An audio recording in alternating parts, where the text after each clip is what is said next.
Eu me lembro uma certa vez que eu estava numa igreja e era encerramento de uma campanha. E ali então, era o último dia e as pessoas foram convidadas para poder testemunhar, as pessoas que resolveram fazer aquela campanha. Eu me lembro então que uma pessoa, um senhor, ele chegou ali e quis dar o testemunho dele. E ele começou a dizer: ó, irmãos, eu entrei nos 7 dias de campanha da igreja e entrei com um propósito em Deus. E eu disse para Deus: Deus, o Senhor me deu um caminhão, mas esse caminhão está muito velho. E eu vou entrar nessa campanha dessas 7 semanas, crendo que o Senhor vai me dar mais 2 caminhões novos. E ele disse então que começou aquela campanha, e ali ele sondava a sua vida, aquilo que ele havia falado para o Senhor que ele iria fazer, ele cumpria todos os seus votos. E chegou no último dia da campanha, ele chegou para pegar o microfone e testemunhar, e ele começou a dizer: irmãos, como eu disse, eu comecei essa campanha a fim de que eu tivesse 2 caminhões a mais, fora o meu. E eu estou aqui nessa noite para testemunhar a vocês que os caminhões não vieram. Muito pelo contrário, o que eu tinha quebrou. Eu falei: irmão, será que esse irmão subiu para contar desgraça lá em cima do púlpito? Não. Mas ele começou a dizer, e o seu semblante mudava. Ele dizia que naquela manhã, antes do culto, ele chegou para Deus e falou assim, indignado: Deus, o Senhor sabe que eu fiz essa campanha, e tudo aquilo que eu falei que ia fazer, eu fiz. Eu entrei com fé, crendo que o Senhor me daria os caminhões. Tu sabes que eu preciso. E hoje já chegou o último dia. Os caminhões não vieram, muito pelo contrário, o que eu tinha quebrou. Vou ter um gasto maior ainda. Deus, o Senhor não está se preocupando comigo.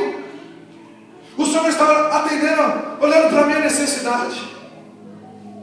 Deus, cadê o Senhor? Depois de um bom tempo, mais de hora, se debatendo com Deus, algo que ele não fazia há muito tempo, pelo menos um tempo separado para estar com Deus. Ele ouviu uma voz dizendo: filho, o que é mais importante para você? São os seus caminhões ou a minha presença?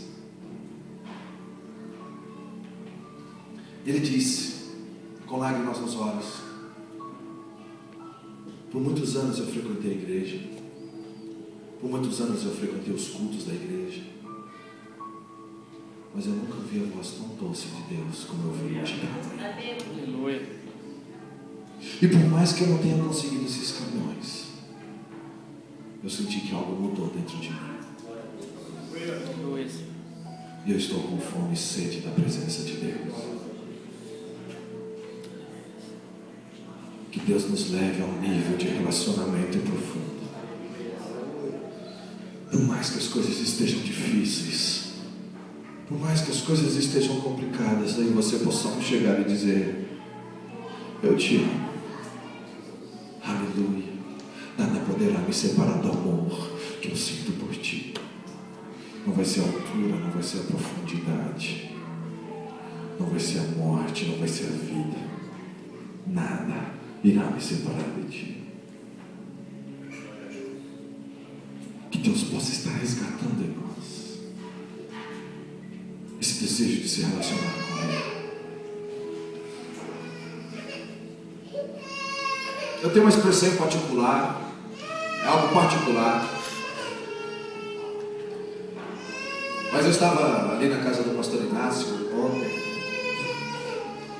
e eu gosto muito de ir no monte orar, lá no Brasil. Eu sei que acabou o culto de ontem, parece que meu espírito estava dizendo assim: vamos ter um tempo junto, a sós. Deus está em qualquer lugar, no seu quarto, na cozinha, no quarto, na rua, qualquer lugar. Mas é algo que eu gosto de ir no monte. Quando acabou o culto, eu senti aquela necessidade: eu preciso ir para um lugar onde eu possa sentir o vento, onde eu possa sentir as árvores. No fundo, porque para buscar a presença de Deus, eu gosto de usar a expressão, eu gosto de dar um cheirinho nele, sabe? Fazer um cafuné nele. Dizer: eu estou aqui, Pai, eu dependo de Ti, Tu és a fonte da minha vida e eu Te amo. Aleluia. Quando eu olho o salmista dizendo: quão amáveis são seus tabernáculos, Senhor dos exércitos. Olha a expressão de admiração, querido. Aleluia. Hoje o Espírito Santo de Deus, Ele habita dentro de cada um de nós. Aleluia. Você é um tabernáculo de Deus. Eu estou diante de vários tabernáculos e Deus habita dentro. Mas antigamente era diferente. Tinha ali a construção da tenda, tinha a arca do Senhor, e as pessoas então, para ter acesso a Deus, eles tinham que se aproximar ali no pátio exterior, e depois no santo lugar e no santo do santo, que era só o sumo sacerdote. E Davi, então, eu começo a imaginar Davi. Eu tomei a liberdade de imaginar Davi, o rei Davi. Um rei poderoso, rico, respeitado, com uma roupagem real, coroa real, um trono real, riquezas, pedras preciosas ao seu dispor, prata, ouro, bronze, toda uma nação que obedecia a sua voz, cavalos e cavaleiros ao seu dispor. Eu comecei a tomar a liberdade de imaginar Davi andando no palácio, e ali então de repente ele olha em direção ao tabernáculo, e ele se esquece de tudo aquilo que possuía, de tudo aquilo que estava em suas mãos. Ele começa a olhar para aquele lugar onde estava a arca do Senhor, a arca da aliança, a arca de Deus. Ele chega nesse ponto de esquecer quem ele era, para dizer: que lugar precioso é esse? Tudo isso que eu tenho não se compara com esse lugar. Não se compara. Que lugar maravilhoso. Deus está ali. Ele diz: a minha alma está anelante, está desfalecendo com o desejo de estar na Tua presença, de estar diante de Ti, conhecer a Ti, ouvir a Tua doce voz, ser direcionado por Ti. Meu coração está derretendo de paixão e de amor por Tua presença.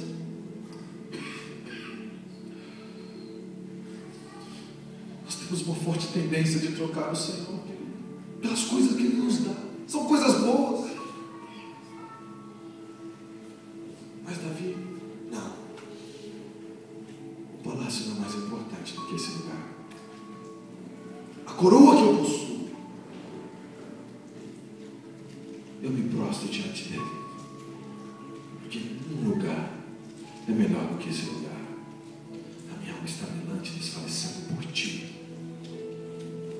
Todo o meu ser está clamando para ter mais da Tua presença, mais da Tua glória.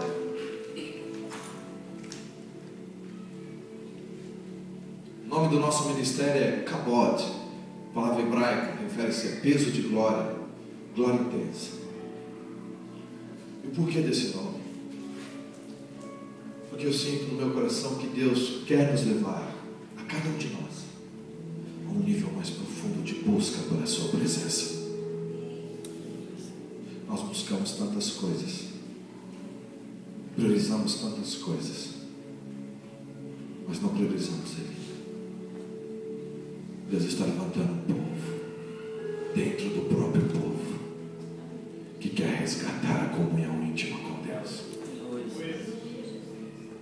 O Adão de hoje que quer ter um tempo de diálogo com o Senhor,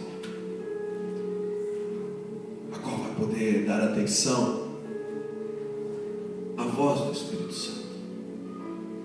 Um pastor amigo meu, ele conta, ele como um torcedor do Fluminense, se eu não me engano, e num dia era final de Fluminense mais um outro time, e ele estava empolgado porque ele poderia assistir o jogo do Fluminense. E ele estava ali só esperando o jogo começar, e quando estava faltando mais ou menos uns 15, 10 minutos para o jogo começar, ele sentiu o Espírito Santo de Deus falando assim para ele assim: fica comigo, vem buscar a minha presença agora. E ele, quando ele pensou assim: isso aí não pode ser a voz de Deus, não é possível. Jogo do Fluminense final, pedir para orar agora, não é possível. Não, estou até com uma palavra enganada aqui. Mas ele sabia que era o Espírito Santo. E ele falou para o Espírito Santo, deixa eu fazer o seguinte, hoje é final do Fluminense com esse time. Sabe, eu torço com o Fluminense, né? Tá. Deixa eu assistir o jogo, pelo menos. Eu vou assistir o jogo. Depois que eu assistir o jogo, eu fico o tempo que o senhor quiser.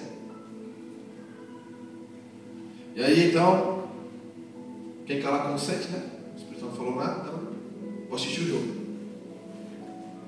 E ali ele começou a assistir o jogo e depois que acabou o jogo ele cumpriu a promessa dele. E ele falou que ele ficava ali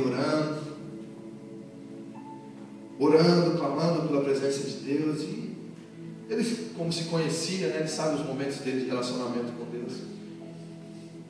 Ele usa até a expressão brincando, né, que é que nem miojo, né, em 3 minutos ele fica pronto, ele começa a sentir o fogo do Espírito Santo e tal.